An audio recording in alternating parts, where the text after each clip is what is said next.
Hey everyone, so kind of give you all a little small tutorial here when it comes to the workings for the 944 door handles and lock cylinders and everything.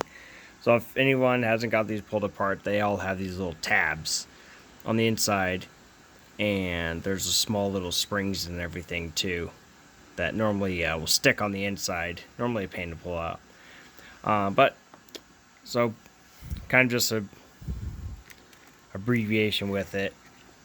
So when the keys are in, it'll pull all little tabs inwards for you to be able to actually go through and unlock the vehicle.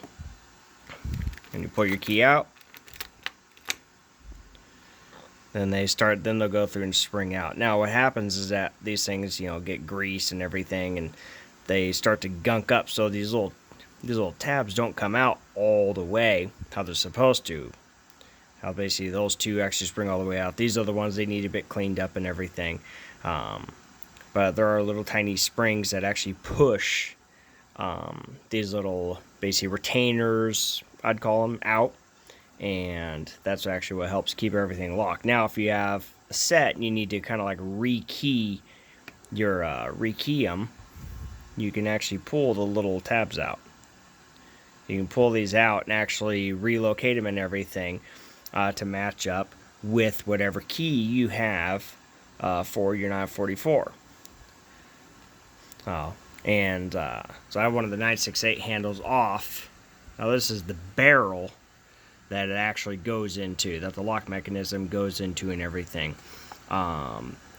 These, they have basically this silver or chrome piece that goes over the door handle, and down underneath there is a tiny Phillips screw that actually holds that plate on.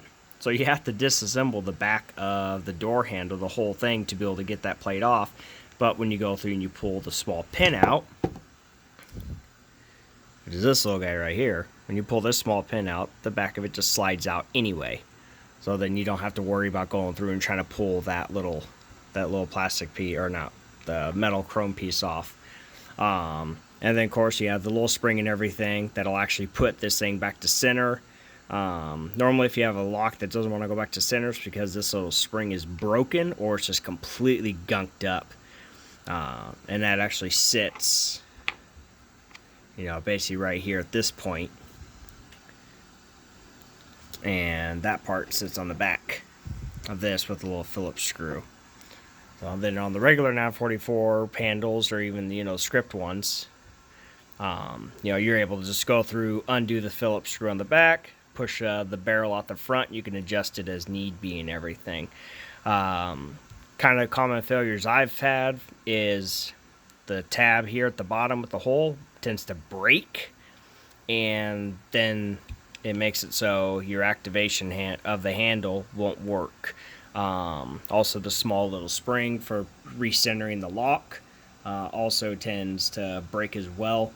Also, it's good every once in a while to pull them out and give them a cleanup, because once corrosion starts settling in here and everything, then it's going to start wreaking havoc on your door handles. So the nice thing, though, about between the difference between the regular 944 handles, the 968 handles, is they actually beefed up the size of that pivot point, which is actually nice. So I have two little pieces here taking off. So here's a 944 one, and then here's the 968 one. So you can kind of see the differences here. But this point is where that little pin, that little point, that pivot point sits, and here's the 968 one. You can see the actual size difference between them. 968 one's a lot larger, so it gives it just a little bit more girth to hold on to. So even the pin differences. So on the left is the regular 944, and then on the right is the 968. That actually holds that little piece in place. Wow. There's a fun little tutorial in regards to these handles, kind of their functionality and everything. I'll get them all put back together, and I'll do a video of it all back together.